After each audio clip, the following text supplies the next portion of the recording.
This is The End Zone, sponsored by Noble McIntyre Law. And welcome to another edition of The End Zone along with Camryn Johnson. I am Colby Daniels. Joining us this week covering the OKC Thunder for 107.7 The Franchise is Aubyn Phippen. Return guest. What is this, the third or fourth time you've been on the show? Yeah, surprisingly, you keep having me back. So here I am for That's the third right. time. You're a seasoned veteran at this point, so you're no Something longer like like Nikola Topic. You've moved into Okay, yeah. Chet Holmgren territory. You've There been you go. through it once or twice. I'll so take it. I'll take there it. There you go. We got to talk Thunder basketball. Obviously, so many storylines, I think, with this team.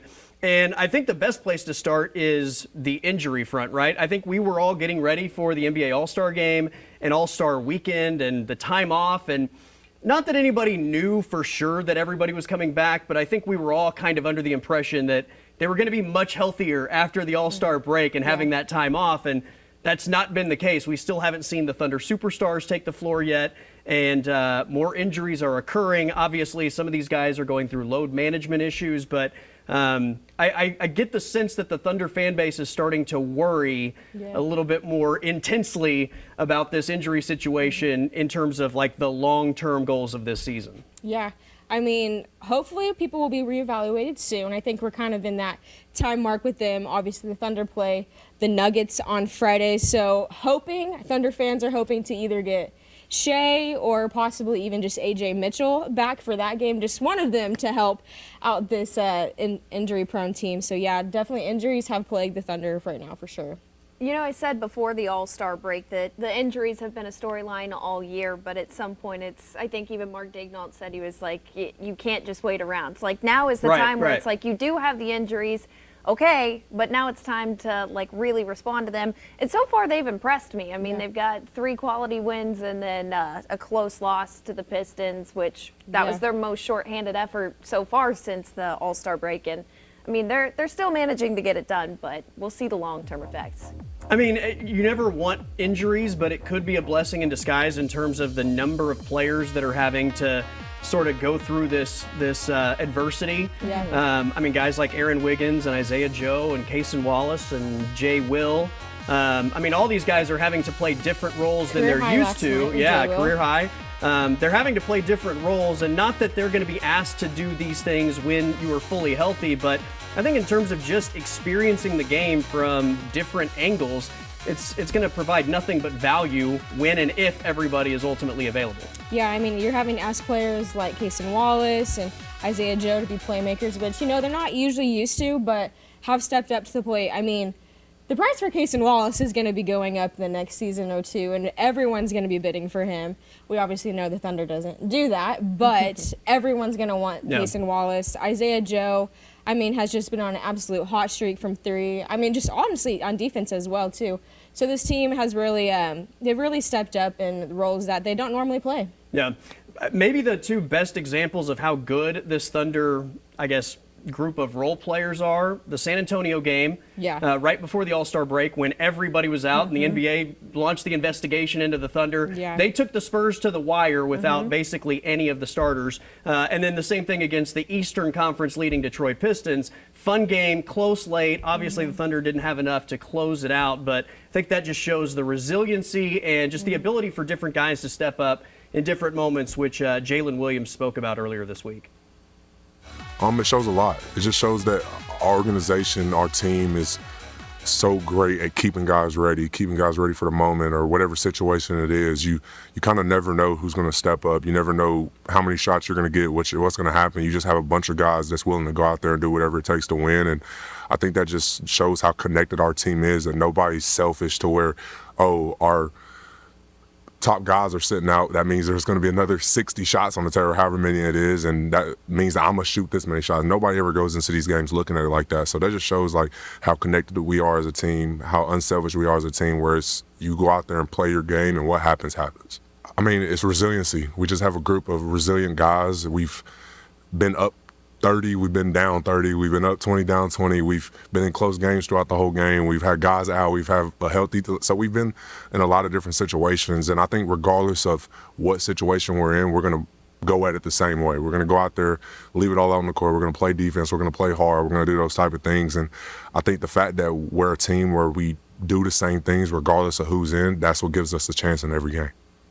And I think everything he said is a testament to the Thunder culture, bringing the right guys in, and then those guys embracing that culture. I mean, it kind of takes all three of those elements to get this product when superstars are out. Let's start with Jay Will, because he's the one that just spoke. Career high, 30 points against Detroit. A guy that really, I mean, only saw time really in the postseason last year when Isaiah Hartenstein or Chet Holmgren were in foul trouble. Not necessarily one of your normal playoff rotational guys, but I mean, he has improved tremendously on the offensive side of things, and he has really done a good job, I think, of facilitating the offense through this time when OKC has not had like their regular ball handlers and point guards. Yeah, I mean, their three-point percentage is up as a team, and he is a big contributor to that. We see, I mean, every time he shoots a three, you can pretty much either guarantee it's going to go in, or if it's like, okay, that's another Isaiah Joe. No, not quite. But Jay Will from three is always money, and his passing game is really good.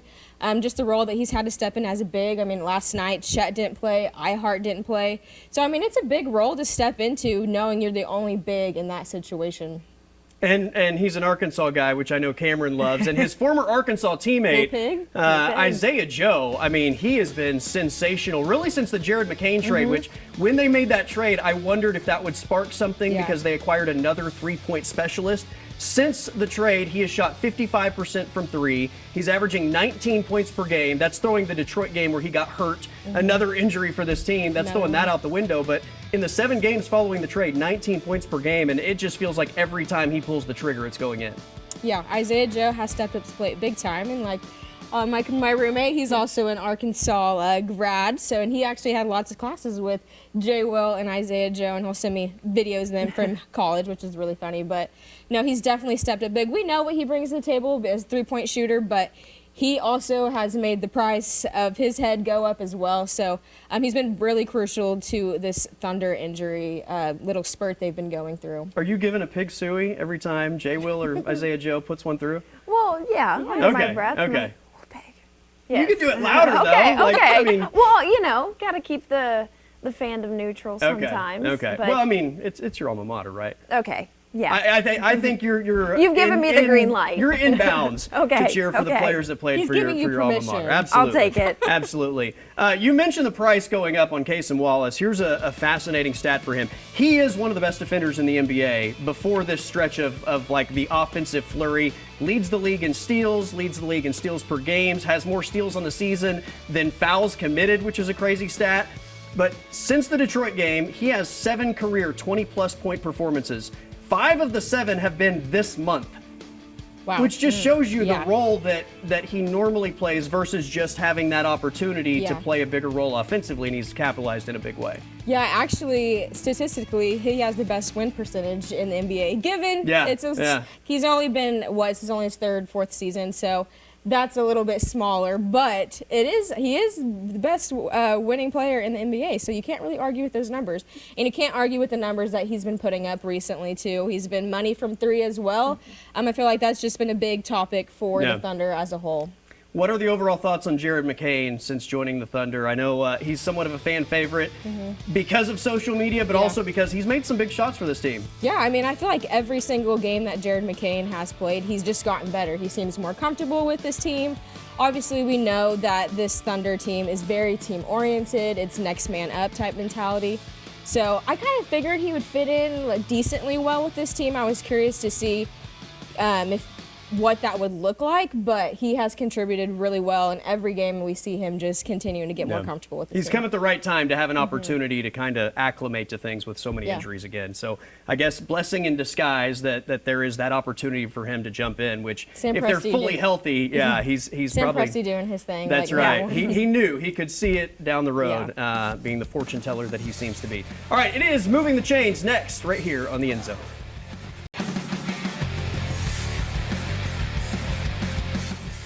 All right, welcome back to The End Zone. Along with Camryn Johnson, I'm Colby Daniels. Aubyn Phippen with 107.7 The Franchise is our guest. You've been through this before. You start with 1st and 10. We'll ask you questions. Camryn will give you positive or negative yards, and you got to try to pick up the first down, right? Today, so not you. Yeah. She's the tough judge, so you got to come through. Okay. All right, 1st and 10. You cover the NBA. You've seen a lot of Thunder teams. You've seen a lot of Thunder opponents. I had this realization the other night when they were playing Toronto. The Raptors have terrible uniforms.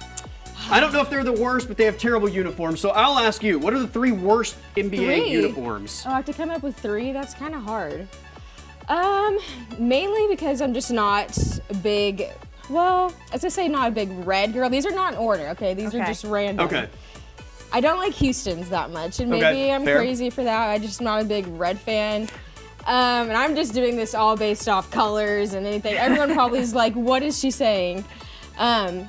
Another team I don't really like is the Lakers because that gaudy yellow. I just can't do the color. Again, color. I think it's just a color thing. It's a color thing. All right. I'm a throwback girl, so it's like I wish we could say best jerseys, then I give you the best throwbacks. Sure. Third worst. Shoot, this is hard. A lot of jerseys. Maybe Sacramento. Okay. Not a big fan of theirs. Okay. Fair enough. What are we thinking, Camryn? She's like, let's see. Okay, so you said down. Houston, Lakers, and Sacramento. Yeah. I think that's fair. Again, I'm kind of like her, trying to pile through all of the jerseys here. I think we'll play it safe, give you pick up a 3 yards on that. Okay. That's fair. Yeah, I mean, positive yardage. That's all you can ask for on first down. So Didn't go back. 2nd and 7. All right, start 1, bench 1, and cut 1. Okay. Your options are Aaron Wiggins, Isaiah Joe, and Jared McCain. Oh, this is hard. Okay, Isaiah Joe, Jared McCain, and Wiggins. I'm going to start Isaiah Joe just because I know how well he can shoot from the 3. Right now, I'm thinking about right now in this time.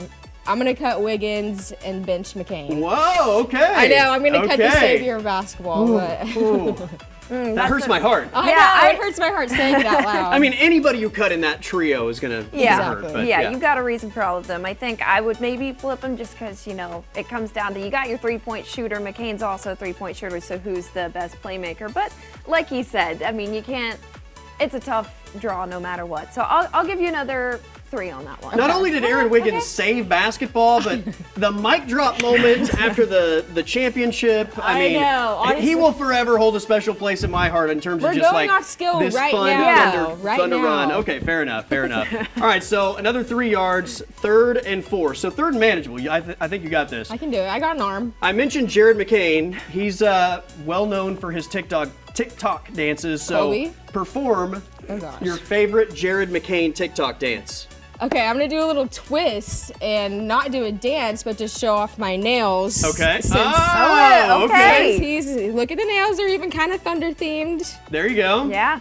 Yep. I mean, Jared McCain is big on the nails, right? Yeah, that's more commitment than doing a dance. I'll give you the first down with that. Let's go! Yes. I appreciate the commitment. That would have been a sack for me because I was just curious to see what you were going to come up with. But you know what? I'm not judging, so Camryn, I think bailed you out on this one. This is the judge, not you. I was going to say, when you said I was the tough judge, I was like, you might be a little. I was just trying to make her a little nervous, but girls gotta stick together, okay? All right. I don't know if you guys heard this. The OKC Comets are having the eating champion Joey Chestnut in OKC on May 5th, I believe. So that got me thinking. I would like to challenge him to like a taco eating contest or something on May 5th. So that spurred this question: what food item would you choose if you had to compete in an eating contest?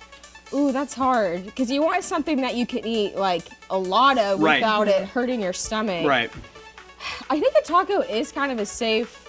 Are you doing like crispy taco or a hard taco? I was gonna say that's an important. Because if they're like street tacos, easy, for sure. I can take. Yeah, I'm doing street tacos because that's like. If you have too much crunch, right, it's going to be way too hard to consume that much that quickly. Yeah, so give me like a good food truck street taco. I feel like I can take down a lot of this. Yeah, I think that's a solid answer, especially when you say street taco, like the size of that. It's easy to. Yeah, that's a good answer. I think I'd go like fries maybe. French fries? Okay. French fries because you can get a whole handful, and it's like with those hot dog eating contests, it's not even trying to eat it. You gotta dunk it.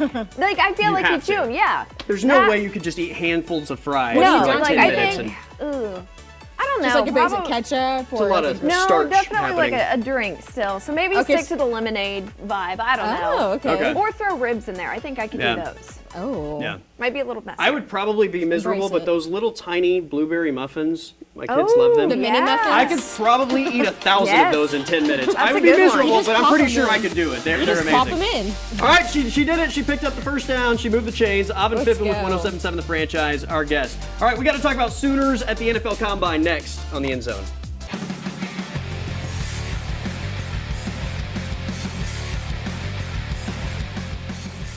All right, welcome back to the End Zone along with Camryn Johnson. I am Colby Daniels.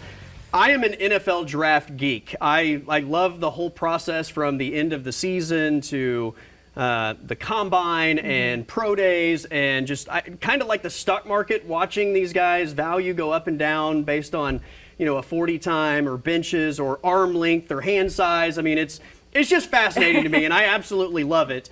Plus, I feel like I'm always in this position as a Cowboy fan of hoping that Right. the draft is going to save the Cowboys again, which it doesn't, even though they Right. drafted really well. But all that said, the NFL Combine going on this weekend, wrapping up on Sunday. 10 Sooners throughout the weekend. I think we had 6 on Thursday, which was defensive linemen and linebackers.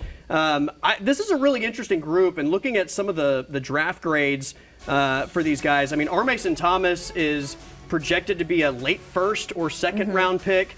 Grayson Halton is being talked about as a potential day 2 guy, maybe rounds 3, 4, 5. Dominic Williams, Kendall Daniels are probably day 3 guys. Marvin Jones Jr. at least has the measurables to really help himself throughout the draft process. And then you get to Owen Heineke, which if you had told me before the season this guy was going to be at the NFL Combine, I would have thought that there's no way. But he had an amazing year, and I think he still has a ton of upside. But this is a really interesting group that I think there's a good chance more than 50% of these guys will hear their name called when we get to the NFL draft. Agreed. Yeah, this is a really stacked class, especially in your linebackers on the defensive side. I look forward to the opportunity for Owen Heineke, especially with all the stuff with the NCAA rulings and whatnot. I think he's gotten better already as the year went on, but to have that chip on your shoulder on top of it, big opportunity for a lot of the guys. But I mean, you have a good season. Obviously, you're going to have some good talent in there. Yeah. So I think there's a lot of potential for these groups. And the thing about Heineke is it's all about potential, right? Because he hasn't played a ton of football. There were a lot of flashes this season, but it's not like there's 3 years of tape where people can look at this and this and this and say, like, he's not going to make it at the next level, and you can kind of chalk up some of the mistakes to not having played, but the flashes are there. And I think he's going to be a guy that surprises people in the NFL draft. I don't know that means like day 2. Sure. It's probably a day 3 draft pick, but I think he's going to get a big opportunity. One of the other guys that I think is fascinating through this process is Deion Burks, because when he left Purdue, people at that point were talking about him being like a fringe round 1, round 2 guy. 2 seasons at Oklahoma where, the stats weren't necessarily jaw-dropping. That's not his fault, by the way. Yep. But his draft stock isn't really hurt dramatically by that. I mean, a lot of people still project him to be like a round 2, round 3. Most people feel like safely day 2 pick, and he's a guy I think when you look at the NFL and the way passing games work, has a lot to offer. All right, we've got to get to the closing argument with Noble McIntyre next, right here on the End Zone.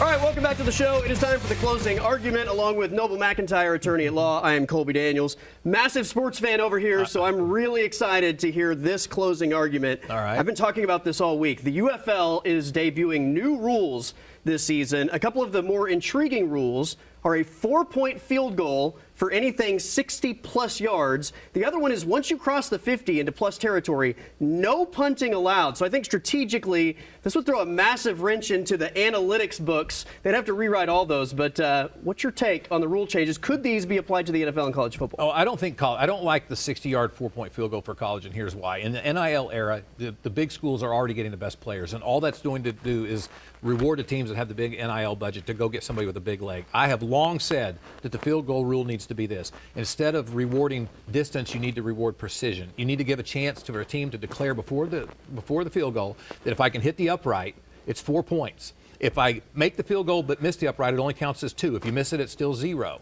Okay. So you have an opportunity to declare for precision that if you hit that upright, you can get 4 points. I've long said that should be the deal. The other thing I say, and this isn't what the USFL is doing, is that 2-point conversions have been from the 3-yard line. And if the other team can run it back, it's 2. Yeah. I think there ought to be a 3-point conversion from the 15-yard line. If the other team intercepts and runs that back, it's 3. And so there ought to be 2 different 2 or 3-point conversions at the end of a touchdown. I absolutely agree with both of those. I am on board for the 4-point field goal. And to your point, I think if we can do a grid that narrows the goalposts and has distance, you can put different calculations on the number of points made for a field goal.